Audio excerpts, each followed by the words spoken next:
discutir um pouco mais sobre educação e sobre pedagogia. Eu vou falar um pouco hoje sobre o porquê do tema educação racional, tá? Para falar sobre isso, e o nosso tema aqui é o que a educação precisa aprender com os domadores de cavalo, então vou explicar um pouquinho o que significa isso, né? Então vamos lá.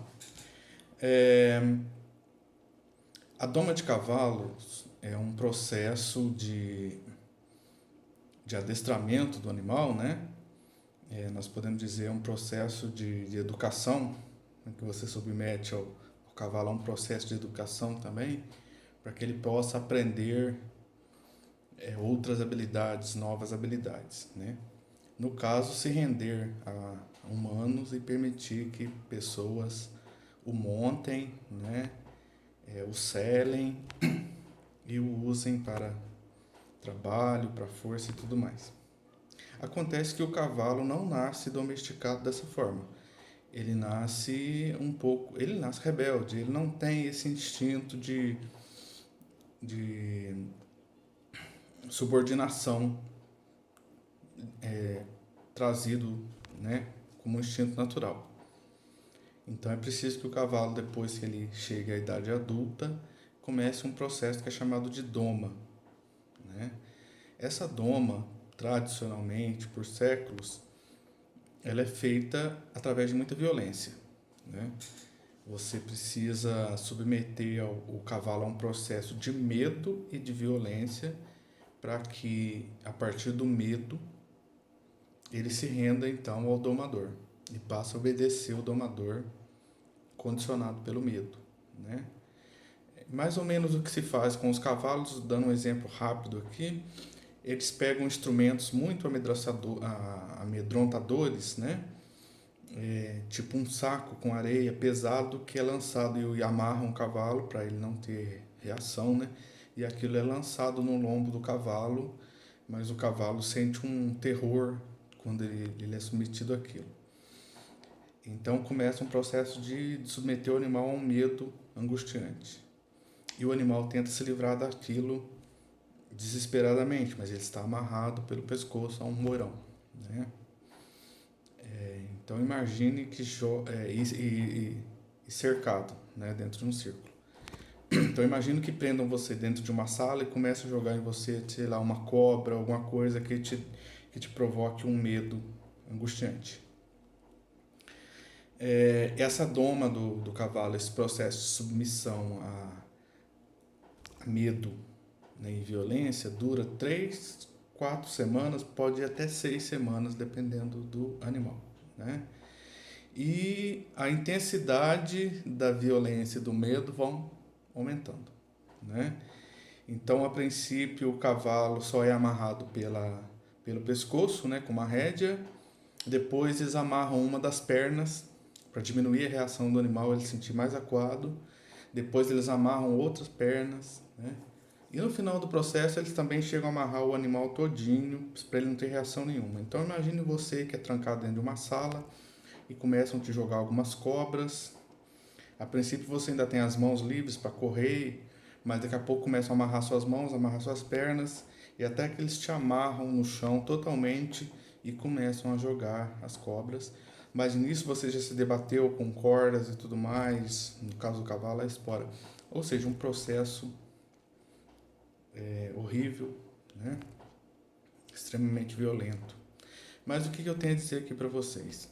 Isso já é passado na história das domas de cavalos, né? Nos Estados Unidos, um senhor chamado Monty Roberts, que tinha um pai já muito violento e que trabalhava com doma de cavalos e usava também de muita violência no processo de doma dos animais, ele descobriu já na sua adolescência uma forma bastante diferente de lidar com os cavalos.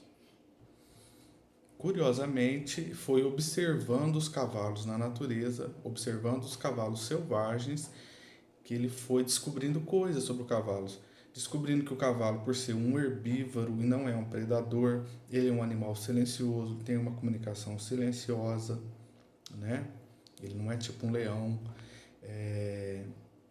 ele, ele descobriu muitas coisas, descobriu que a égua tem liderança, que é ela que lidera o grupo, descobriu a comunicação silenciosa e observando muitos cavalos, ele propôs uma metodologia sem violência e ele consegue montar um cavalo com 40 minutos. A doma tradicional leva no mínimo 4 semanas, né? Então, com muita violência, se consegue domar um cavalo com 4 semanas. E ele, sem violência, através de uma metodologia totalmente diferente, ele consegue montar um cavalo em 40 minutos.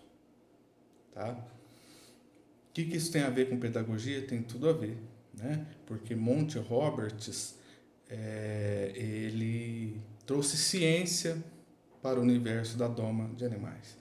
O que é ciência? Ele é um cara que deixou de acreditar numa crença, numa forma dominante de se domar os animais e passou a pensar de forma diferente, passou a observar os animais, passou a conhecer os animais e a partir daí ele conseguiu propor um método revolucionário muito mais eficiente, porque troca 4 semanas por 40 minutos e, o que é importante, sem medo e sem violência, né?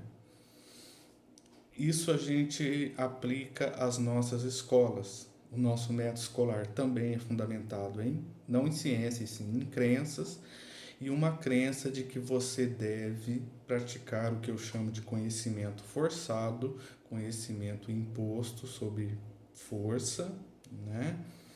As crianças são coagidas a aprender e pelo método da punição e da recompensa.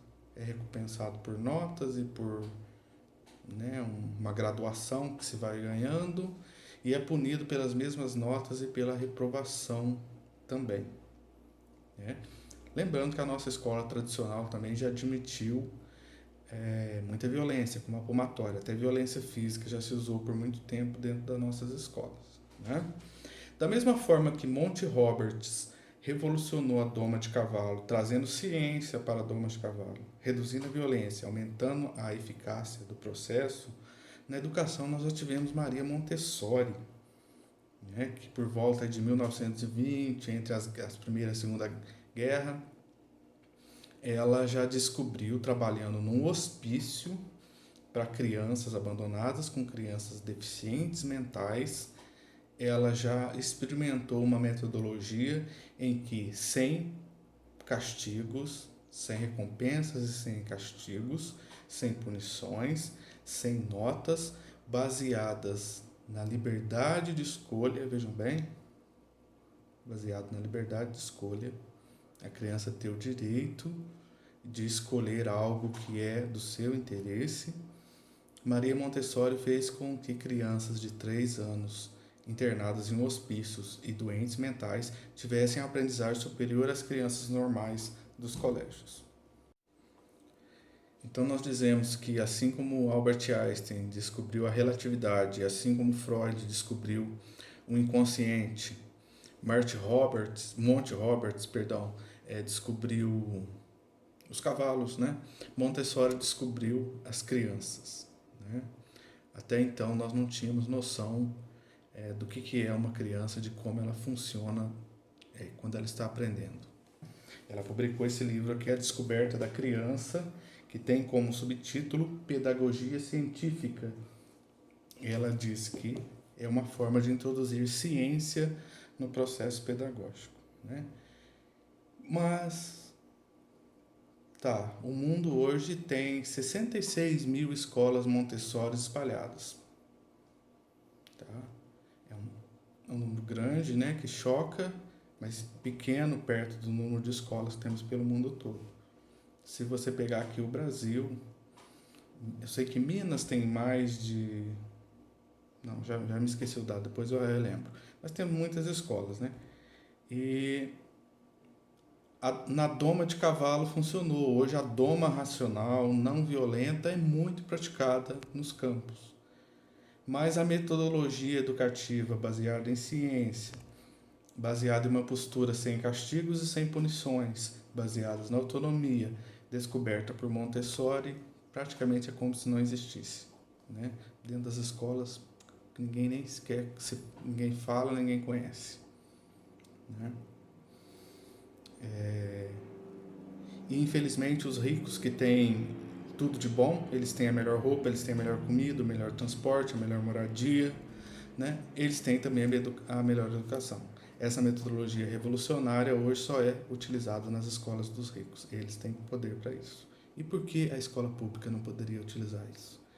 Se a Lei de Diretrizes e Bases diz que as escolas são autônomas, elas têm direito a formular o seu projeto pedagógico, né?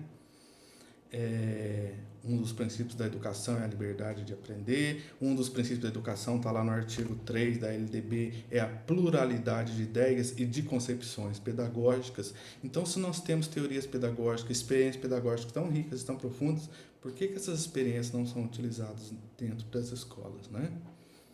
Então, o que nós temos como resultado é isso, que as nossas escolas estão baseadas em crenças que não se justificam mais, né? E não estão conseguindo fazer o trabalho de uma reflexão profunda de para onde a educação precisa ir.